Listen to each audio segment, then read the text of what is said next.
Assalamualaikum warahmatullahi wabarakatuh. Nama saya Namira Nurul Khalisya dari kelas 10 IPA 3. Di sini saya akan menjelaskan materi tentang Trigatra. Sekarang saya akan menjelaskan tentang pengertian Trigatra. Trigatra adalah aspek-aspek suatu negara yang memang sudah melekat pada negara itu dan tidak pernah sama spesifikasinya untuk setiap negara. Trigatra mengandung unsur-unsur alamiah yang bersifat tetap atau statis. Trigatra memiliki 3 aspek. Yang pertama ada aspek letak dan bentuk geografis. Letak geografis Indonesia terletak antara 2 benua dan 2 samudra. Karena letaknya strategis, bidang politik, ekonomi, dan sosial budaya Indonesia telah mengalami banyak alkulturasi. Yang kedua ada aspek keadaan dan kemampuan penduduk. Penduduk adalah sekelompok manusia yang mendiami suatu tempat atau wilayah. Adapun faktor penduduk yang mempengaruhi ketahanan nasional adalah sebagai berikut. 1. Faktor yang mempengaruhi jumlah penduduk. Jumlah penduduk berubah karena kematian, kelahiran, pendatang, dan yang meninggalkan wilayah. Kedua, ada faktor yang mempengaruhi komposisi penduduk. Komposisi adalah susunan penduduk menurut umur, kelamin, agama, suku bangsa, tingkat pendidikan, dan sebagainya. 3. Faktor yang mempengaruhi distribusi penduduk. Distribusi penduduk yang ideal adalah distribusi yang dapat memenuhi persyaratan kesejahteraan dan keamanan, yaitu penyebaran merata. Yang ketiga ada aspek keadaan dan kekayaan alam. Kekayaan sumber-sumber alam sebenarnya terdapat di atmosfer, di permukaan bumi, di laut, di perairan, dan di dalam bumi. Sumber-sumber alam sesungguhnya mempunyai arti yang sangat luas, di mana Indonesia terkenal sebagai negara yang mempunyai sumber-sumber alam yang berlimpah ruah. Sifat unik kekayaan alam yaitu jumlahnya terbatas dan penyebarannya tidak merata, sehingga menimbulkan ketergantungan antara negara lain. Bentuk sumber daya alam ada 2, yaitu sumber daya alam yang dapat diperbaharui dan tidak dapat diperbaharui. Sumber daya alam harus diolah atau dimanfaatkan dengan berprinsip 1. Asas maksimal. Artinya, sumber daya alam yang dikelola atau dimanfaatkan harus benar-benar menciptakan kemakmuran dan kesejahteraan untuk rakyat. Yang kedua ada asas lestari.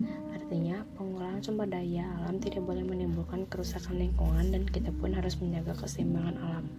Yang terakhir ada asas berdaya saing. Artinya bahwa hasil-hasil sumber daya alam harus bisa bersaing dengan sumber daya alam negara lain. Itu saja yang dapat saya sampaikan. Kurang dan lebihnya mohon dimaafkan. Wabillahi taufiq wal hidayah. Wassalamualaikum warahmatullahi wabarakatuh. Assalamualaikum warahmatullahi wabarakatuh. Perkenalkan, nama saya Hafizatur Rahman dari kelas 10 3. Saya akan menjelaskan tentang aspek-aspek Pancagatra. Yang pertama yaitu ideologi. Pengertian ideologi adalah merupakan prinsip yang menjadi pedoman dalam hidup berbangsa dan bernegara. Berikut adalah beberapa prinsip yang harus diperhatikan. Yang pertama, ideologi harus diaktualisasikan dalam bidang kenegaraan oleh WNI. Yang kedua, ideologi sebagai pemersatu harus ditanamkan pada seluruh WNI. Yang ketiga, ideologi harus dijadikan panglima, bukan sebaliknya. Lalu yang keempat, aktualisasi ideologi dikembangkan ke arah keterbukaan dan kedinamisan.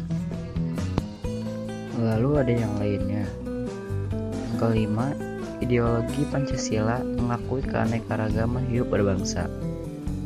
Yang keenam, kalangan eksekutif, legislatif, dan yudikatif harus mewujudkan cita-cita bangsa. Yang ketujuh, menyosialisasikan Pancasila sebagai ideologi humanis, religius, demokratis, nasionalis, dan berkeadilan. Lalu yang kedua, setelah tadi ideologi, yang kedua itu politik.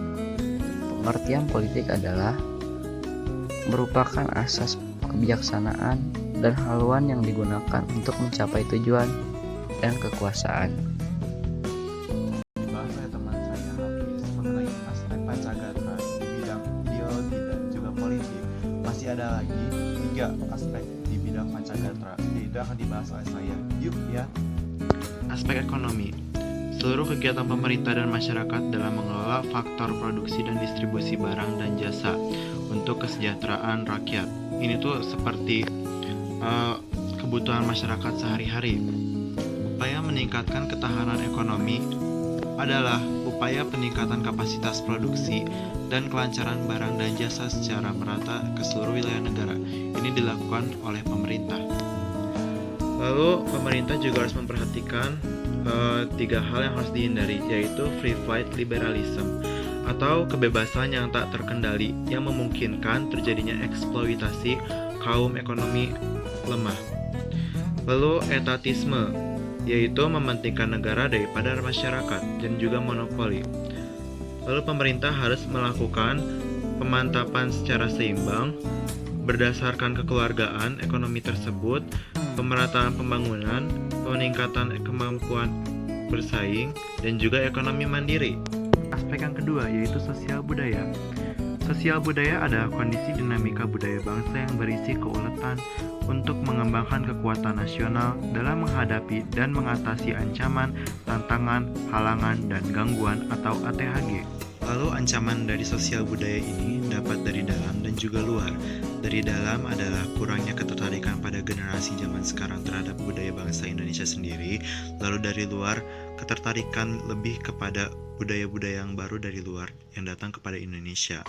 Lalu solusi dari pemerintah yaitu esensi ketahanan budaya atau pengaturan dan penyelenggaraan kehidupan sosial budaya, seperti melakukan pemilihan penyaringan budaya dan juga jalur pendidikan juga yang ditanam kepada siswa dan siswi. Lalu yang terakhir, pertahanan dan keamanan, yaitu kondisi dinamika dalam kehidupan pertahanan dan keamanan bangsa Indonesia yang berisi keuletan dan ketangguhan yang mengandung kemampuan mengembangkan kekuatan nasional.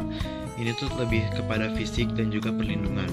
Yang harus dilakukan adalah ketahanan di bidang keamanan. Jadi semakin kuat pertahanannya, maka keamanan negara kita juga semakin kuat. Prinsip sistem ketahanan nasional ada 4, yaitu bangsa Indonesia cinta damai tetapi lebih cinta kemerdekaan. Yang kedua, pertahanan keamanan berlandasan pada landasan ideal Pancasila. Yang ketiga, pertahanan dan keamanan negara ini mencakup seluruh kekuatan nasional. Dan keempat, pertahanan dan keamanan diselenggarakan dengan sistem pertahanan dan keamanan nasional. Dicukupkan untuk aspek Pancagatra, semoga kalian mengerti. Selanjutnya akan dijelaskan oleh teman saya Febri mengenai hubungan antar gatra. Assalamualaikum warahmatullahi wabarakatuh. Nama saya Febrianti Salpahandika Putri dari kelas Poli IPA 3 akan menjelaskan tentang hubungan Pancagatra dan Trigatra.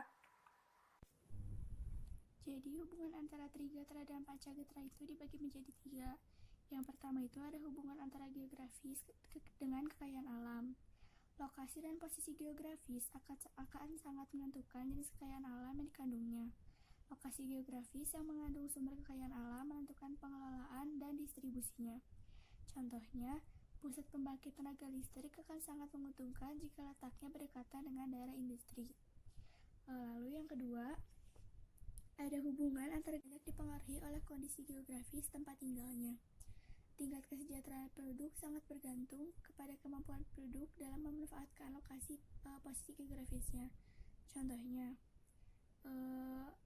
masyarakat Indonesia yang tempat tinggalnya berada di perairan atau di pesisir pantai, mereka bermata pencaharian. Lalu yang ketiga, ada hubungan antara kekayaan alam dengan kemampuan penduduknya. Taraf hidup penduduk sangat dipengaruhi oleh kecerdasan, keterampilan, dan ketangkasan penduduk dalam mengelola kekayaan alam. Kekayaan alam akan bermanfaat jika dikelola penduduk yang kemampuan ilmu pengetahuan dan teknologinya maju. Distribusi penduduk ke tempat sumber kekayaan alam akan lebih meningkatkan taraf hidupnya. Contohnya, masyarakat yang bertempat tinggal di Gunung Kapur, mata pencahariannya sebagai pemecah batu. Apabila mempunyai keahlian lebih, mereka membuat batu kapur tersebut menjadi kerajinan agar mempunyai nilai yang lebih tinggi.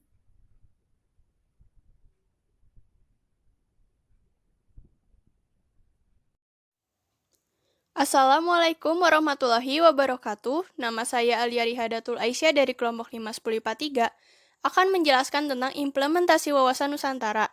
Nah, wawasan Nusantara harus dijadikan arahan, pedoman, acuan, dan tuntutan bagi setiap warga negara Indonesia dalam membangun dan memelihara tuntutan bangsa dan negara kesatuan Republik Indonesia. Karena itu, implementasi atau penerapan wawasan Nusantara harus tercermin pada pola pikir, pola sikap, dan pola tindakan yang senantiasa mendahulukan kepentingan bangsa daripada kepentingan pribadi atau golongan. Dengan kata lain, wawasan Nusantara menjadi pola yang mendasari cara berpikir, bersikap, dan bertindak dalam rangka menghadapi, menyikapi, atau menangani berbagai masalah menyangkut kehidupan bermasyarakat, berbangsa, dan bernegara. Implementasi wawasan Nusantara senantiasa berorientasi pada kepentingan rakyat dan wilayah tanah air secara utuh dan menyeluruh sebagai berikut. Yang pertama ada kehidupan politik. Nah, dalam kehidupan politik ini, implementasi wawasan Nusantara dapat menciptakan iklim penyelenggaraan negara yang sehat dan dinamis. Hal tersebut nampak dalam wujud pemerintahan yang kuat, aspiratif, dan terpercaya yang dibangun sebagai penjelmaan kedaulatan rakyat. Nah, yang kedua adalah kehidupan ekonomi. Menciptakan tatanan ekonomi yang benar-benar menjamin pemenuhan dan peningkatan kesejahteraan, serta kemakmuran, serta merata dan adil. Di samping itu, implementasi wawasan Nusantara mencerminkan tanggung jawab pengelolaan sumber daya alam yang memperhatikan kebutuhan masyarakat antar daerah secara timbal balik, serta kelestarian sumber daya alam itu sendiri. Yang ketiga adalah kehidupan sosial budaya.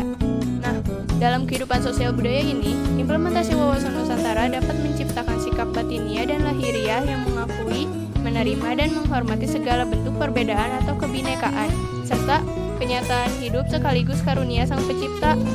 Implementasi ini juga akan menciptakan kehidupan masyarakat dan bangsa yang rukun dan bersatu tanpa membeda-bedakan suku, asal-usul daerah, agama, atau kepercayaan, serta golongan berdasarkan status sosialnya. Lalu yang terakhir adalah dalam kehidupan pertahanan dan keamanan. Menumbuh kembangkan kesadaran cinta tanah air dan bangsa yang lebih lanjut akan membentuk sikap bela negara pada setiap warga negara Indonesia. Kesadaran dan sikap tanah air dan bangsa serta bela negara ini akan menjadikan modal utama yang akan menggerakkan partisipasi setiap warga negara Indonesia dalam menanggapi setiap bentuk ancaman, seberapapun kecilnya dan dari manapun datangnya, atau setiap gejala yang membahayakan keselamatan negara dan kedaulatan negara. Sekian yang telah saya sampaikan, mohon maaf bila ada kesalahan. Wassalamualaikum warahmatullahi wabarakatuh.